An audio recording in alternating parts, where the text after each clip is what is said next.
Hi everyone, this is the Guitar Speak podcast. My name is Matt Wakeling and this is the show I've been producing since April 2016 where I get to speak to leading guitarists and guitar figures from all around the world. Thank you so much for joining me for episode number 122. Now today I speak to phenomenal guitarist Marty Friedman. He's had an incredible career spanning over 30 years. We speak on the eve of his Australian concert and clinic tour. We have a great conversation. Marty's a super positive guy and a really engaged guest. So good to have him on the show. He talks about touring and sharing the spotlight with his killer supergroup.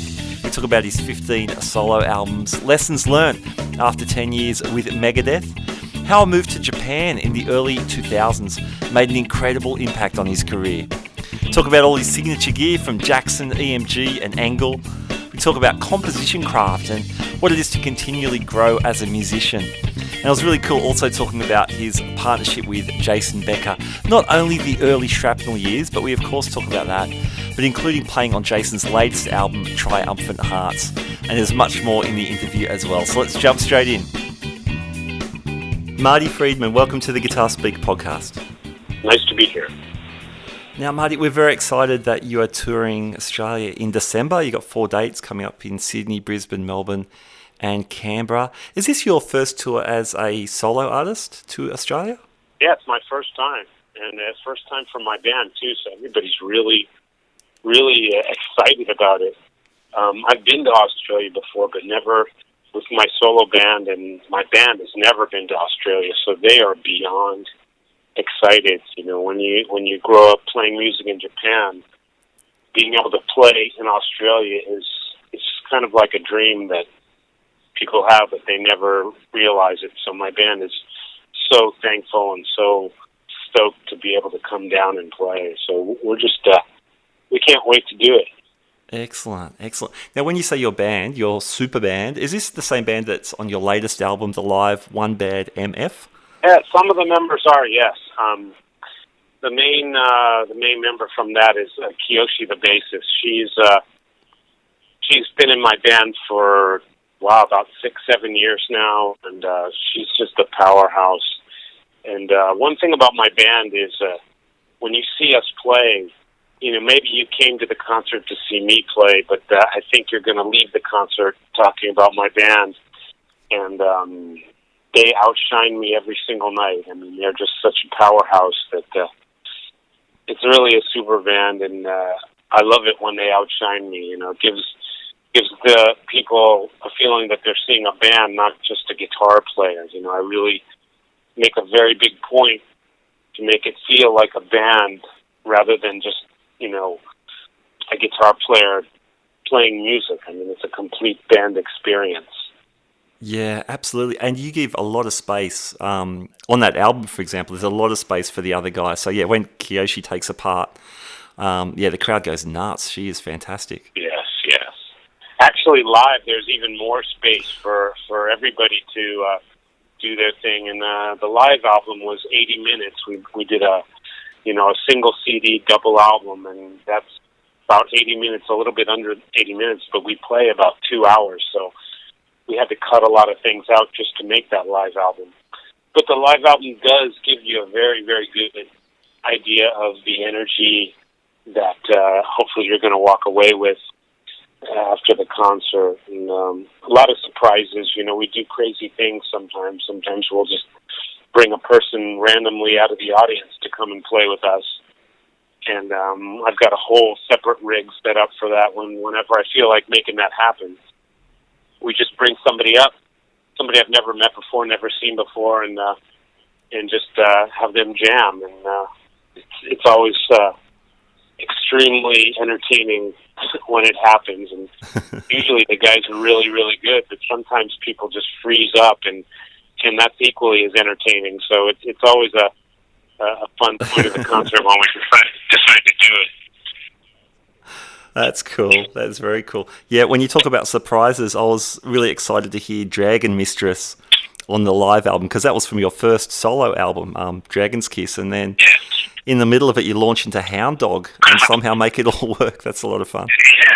Yeah. Sometimes, you know, there's a lot of room for us feeling what we want to do in that particular city, in that particular venue, in front of those people. You know, every audience is different, and even if we keep the set list kind of similar, we always like to leave room where we could do something that only happens in that city. And that's something that I've been doing with my solo tours forever. So, you know, every night's going to be different. And since they added a show in Melbourne, you know, we're going to have to do something different the second night. And, you know, we'll make that up as we go. Well, one thing that struck me on the live record, it's just part of your composition style, I guess. Something like Street Demon or Elixir. That stuff veers from very melodic, you know, almost pop rock or high energy, and then into intense metal riffs at the drop of a hat. You've never been afraid to jump between styles or different types of energy on a track. Well, I really am impressed to hear it that way. I really like to know that that's the way you're hearing it, because that's really the way I'm intending to do it. I like to have contrast, and I think one main thing that I strive for is to have really easy to remember melodies and almost happy melodies, but put in a brutal, violent metal context. I just like Yeah. I like that combination, you know. And usually, what happens is the sound of metal is very dark. It's very harsh. It's very hard, and so dark, kind of scary melodic concepts work very, very well with that.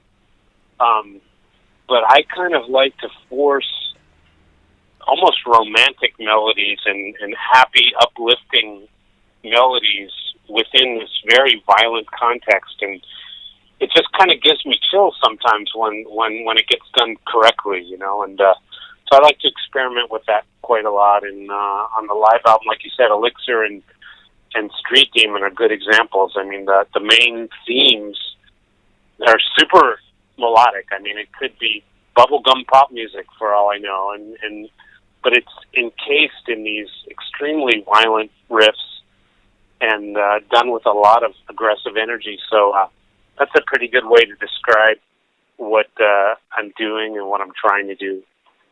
You've released around 14, 15 solo albums since around 1988 from the early Shrapnel record days. How do you keep developing and expanding? Because I read when you released Inferno in 2014, you said, it was a lot of work to get it together to where you wanted it to be.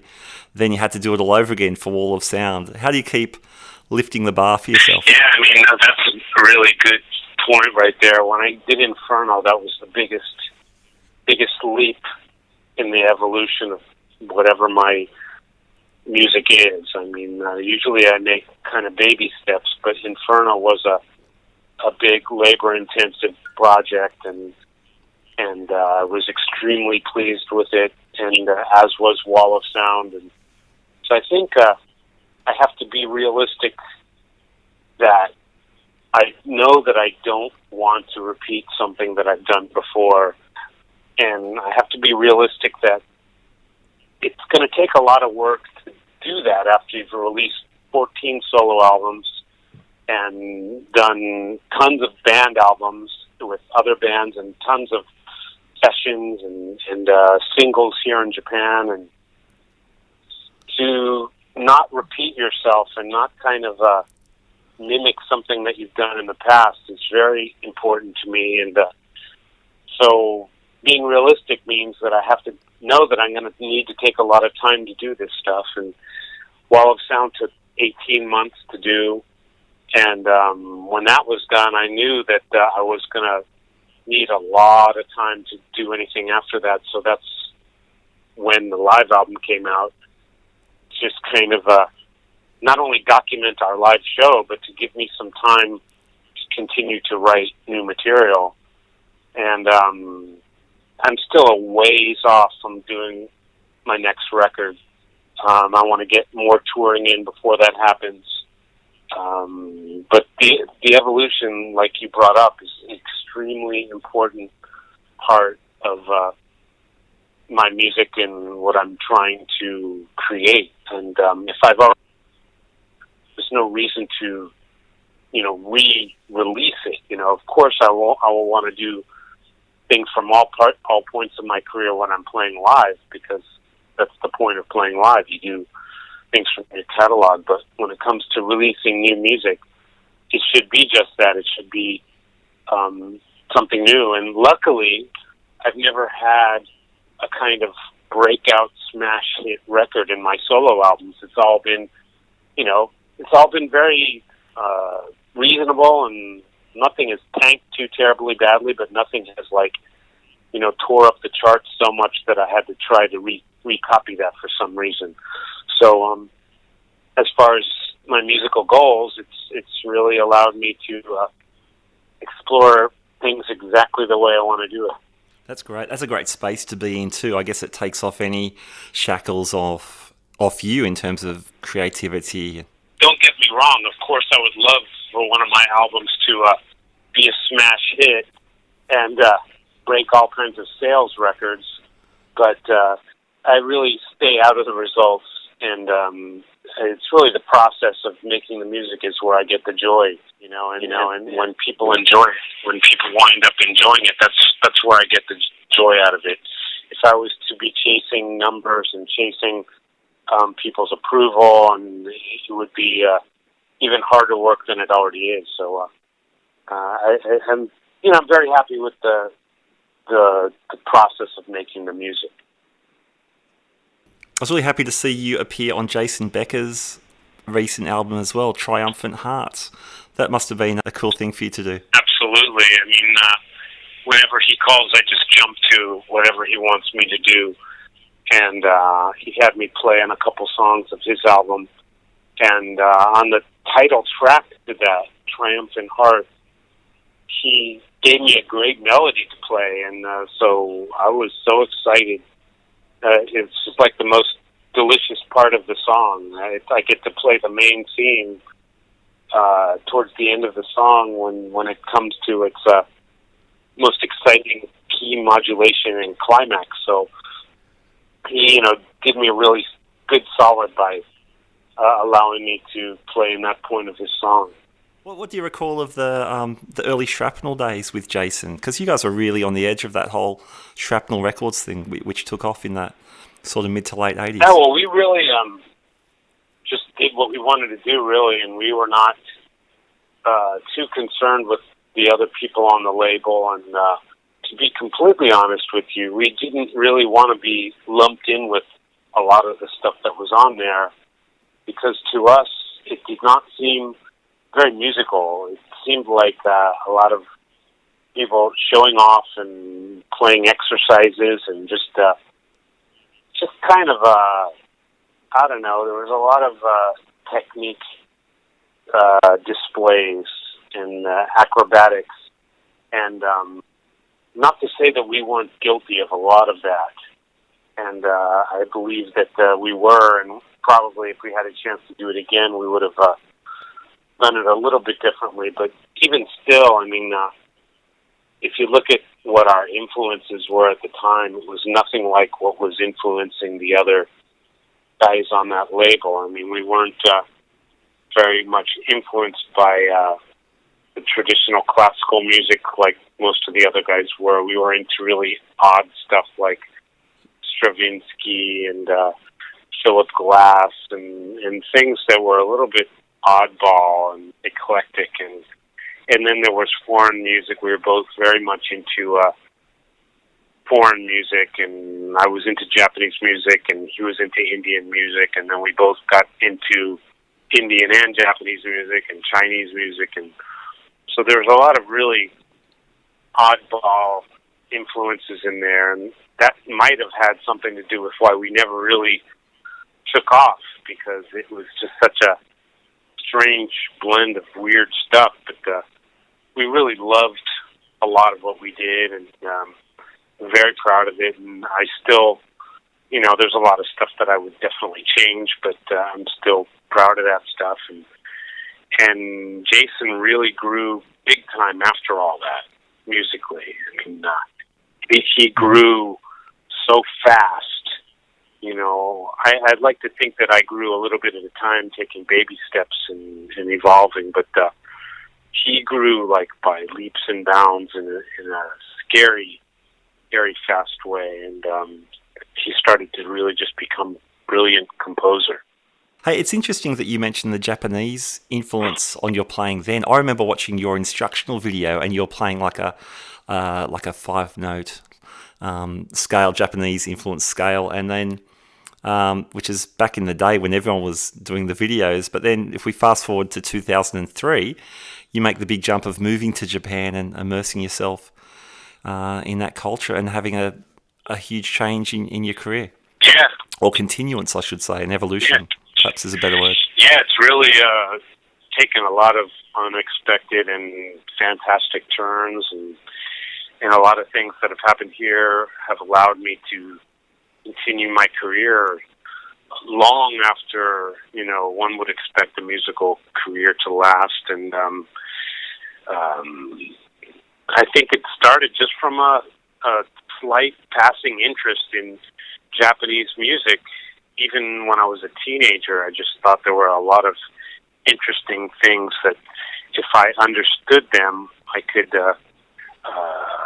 have the kind of expression on the guitar that I didn't see a lot of guys have. I mean, there were a lot of great guitarists out when I was a teenager, but it seemed like most of them were influenced by other guitarists, and they all kind of had a lot of guitar knowledge, but they didn't seem to have weird expressions.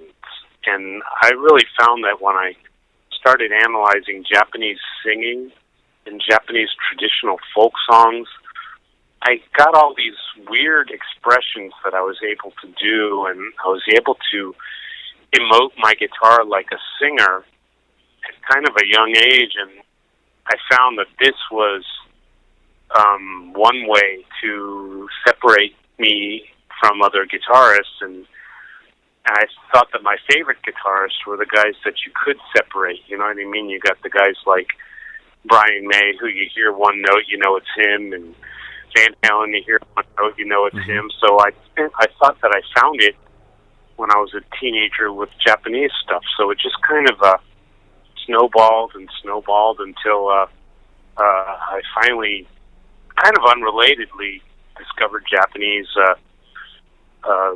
current rock and pop and heavy music, and I just found it super exciting and wanted to be a part of that, and moved to Japan, and a lot of great lucky things have happened since then. Is it true that you could already speak Japanese? That you'd taught yourself? Before I moved here, I could already speak pretty well. It had been a hobby of mine for quite some time before I moved here, so I was pretty fluent by the time I moved here. And obviously, once I moved here, and I became completely fluent, but I was definitely not having any problems with the language before I lived here, and that was a big point with me, because I didn't know if my language was good enough to actually live here, and so I made a kind of little trial run. I moved over here for a couple months, first of all, and I wanted to make sure that my language skills were enough, because it's one thing to be able to, have a conversation or read a book, but it's another thing to, fill out contracts and to make record deals and to lease an apartment and open a bank account and deal with those things. Yeah, absolutely. Just that day-to-day. Yeah, those things are the really difficult things. And but when I got here, I found that I, in fact, had enough language skills to do it, and decided to make the jump. Amazing. Because I hear Japanese is one of the hardest languages to learn as well. So for you to do it as a hobby back in America with probably limited opportunity to practice it, that's very impressive. I've heard that, and it has been said that it's the most difficult language in the world, but I have to kind of disagree, only because I think all languages that are not your own are probably the same as far as level of difficulty, because it's just it's a matter of how far you take it. You know, if you want to be conversational, maybe it is quite difficult, but I guess if you're going all the way in another language, they're all equally not your language. So it's like saying which musical instrument is the most difficult, and it all depends on how far you take it. And I think they're all equal because no one was born playing an instrument. So, you know, I'd like to take credit and think Japanese is really super hard, but I think, you know, anyone who speaks any language other than the one they were born with has probably had a very similar time, you know, learning the language. So I don't think it's that much different. Fair enough. Marty, you very famously spent around a decade in Megadeth. A lot of people argue your time in the band was the strongest time for that band. That work's been really heavily documented, so I don't want to actually talk about that decade or so, but I'm just wondering what you took from that experience. You're on a major record label.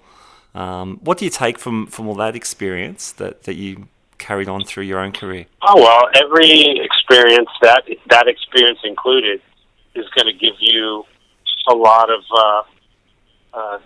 not only knowledge, but a lot in the personal, you know, in your personal character. That helps you grow. So, like, you know, being in any band, you're going to learn more about personal relationships than music. And so I think what I took away from that particular experience was, you know, I got to see, you know, the effects of when you're selling records and when you're not selling records, because I could see both of those situations and the way you get treated. And, you know, you learn a lot about people, and that knowledge has helped me immensely over every situation.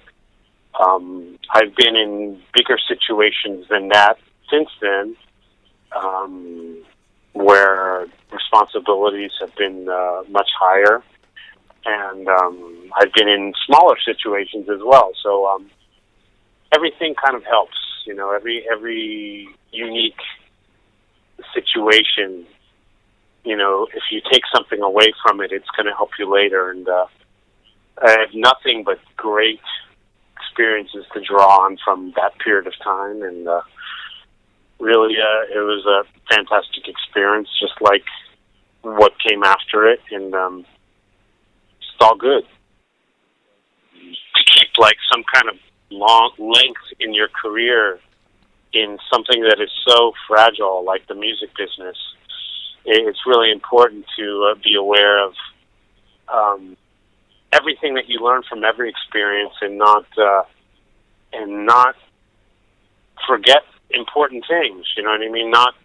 It's really hard to explain this, but I think you have to be open to learning things if you want to stay in something as unstable as the music business. So you can't have too much negativity. You can't. You know, stay in a situation that you don't want to be in for too long. You have to be very honest, and you have to learn things and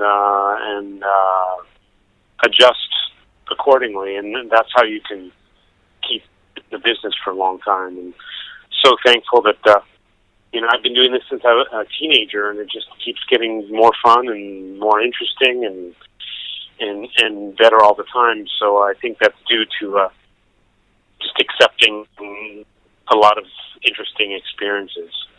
One thing from your Megadeth days was your use of Jackson guitars. Now you're back with Jackson. Recently, there's a new signature model out. Tell me about that guitar. Yeah, it's a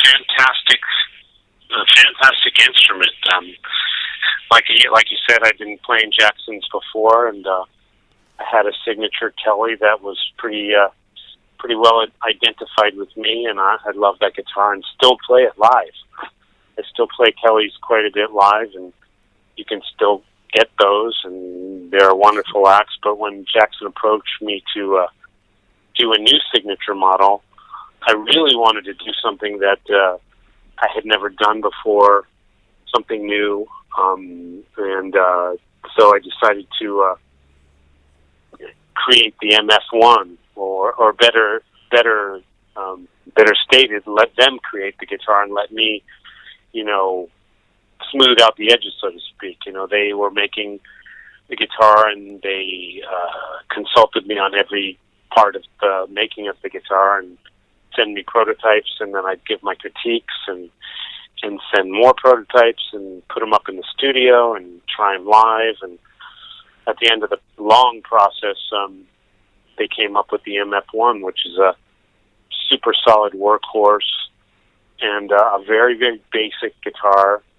Not a lot of bells and whistles, but it's a guitar that you can see from miles away, and a really solid, consistent guitar that sounds very modern and good for playing melodies as well as aggressive rhythms, and it's a great axe. Cool. I noticed it's got passive EMG pickups. You've been known to use the active EMGs. Why the move to passive? Well, again, fortunate to have my signature model created by EMG. I've been great friends with the EMG company for several years, and they've always helped me, and they approached me about doing a signature pickup. And I knew that if I were going to do that, I wanted to do something different. And EMG is known for this battery-operated, very identifiable heavy metal sound. That's a very good sound, but it's kind of so identifiable that anybody who plays it kind of goes through the same interpretation. It kind of sounds the same on any guitar. I mean, it's such a strong, identifiable sound. It's a great sound. I love that sound, but I wanted to do something that kind of amplifies the player's uniqueness more than the pickup's uniqueness, if you know what I'm saying. So I wanted to get something that was a very human-sounding pickup, very organic, something that's going to bring out the odd nuances of the strange way that I touch the strings. And everyone touches the strings in their own way. I mean, it's really skin against metal, so everyone's skin is a little bit different, and everyone's touch is different. So I wanted a very sensitive pickup, a pickup that was sensitive to those things and actually amplifies the differences between people's playing. To give, as much as a pickup can possibly give, to give them some uniqueness. And that's something I want to bring out of my playing at all costs. So same exact process as Jackson. They sent tons of prototypes, tried them, sent them back, and next thing you know, they've got the Marty Friedman pickup, and it's a winner. I mean, and the thing is selling like crazy, and I'm really excited about that. But they did all the work. I mean, I basically just did a thumbs up and thumbs down on it. They did all the technical work. They did the real work. So it's a super, super pickup, and you can hear it all over the live album, and you can hear it on Wall of Sound, and it's just a super sounding piece of gear. Yeah, it's cool. On the live record, when you go to quieter moments or not such high gain kind of moments, you can still hear that sensitivity you're talking about. So that's really cool. Yep. What will you bring to Australia in terms of gear when you're hitting the road? I'm very fortunate to be decked out in signature gear. So I'm going to have my signature guitar with the signature pickups and my Engl signature amp and everything that's got a signature on it, I'm going to play, and I'm very fortunate. That's cool. It keeps things very simple, and I have a very, very basic rig. It's just about plugging straight in. I use little effects. If I use any effects at all, I might use an auto filter by Maxon, which has been in my rig for forever, and sometimes that happens. And very, very basic, stripped down, straight in, straight out. I want all the nuance to be heard, and and especially since it's such an aggressive that even the mistakes, I want those to be heard, because sometimes I get luckier with the mistakes than what I'm trying to play. That's very cool. I love it. Well, Marty, I know you've got other people to talk to today, so I need to let you go, but it's been wonderful to meet you, and we're really excited about the tour in December, and I'll be seeing you at the Crowbar in Sydney, December 11th. Well, thank you very much. It's been a really awesome chatting with you, and looking forward to meet you in person over there, and hope to talk to you really soon. All right, there you go, Marty Friedman. That was very cool to meet him, and he was an excellent guest. So be sure, if you're in Australia, to check out those dates. There are links in our show notes, and if you're from somewhere else around the world, and I know many of you are, look out for Marty coming to a town near you sometime soon. All right, that's about it for me. But before I go, just a little reminder, if you're enjoying the shows, please share them on your social media. There's another 121 episodes to check out in Apple Podcasts or Spotify or wherever you find your podcasts, and that would be super cool. All right, my name is Matt Wakeling. You've been listening to the Guitar Speak podcast, and I'll catch you next time. Bye now.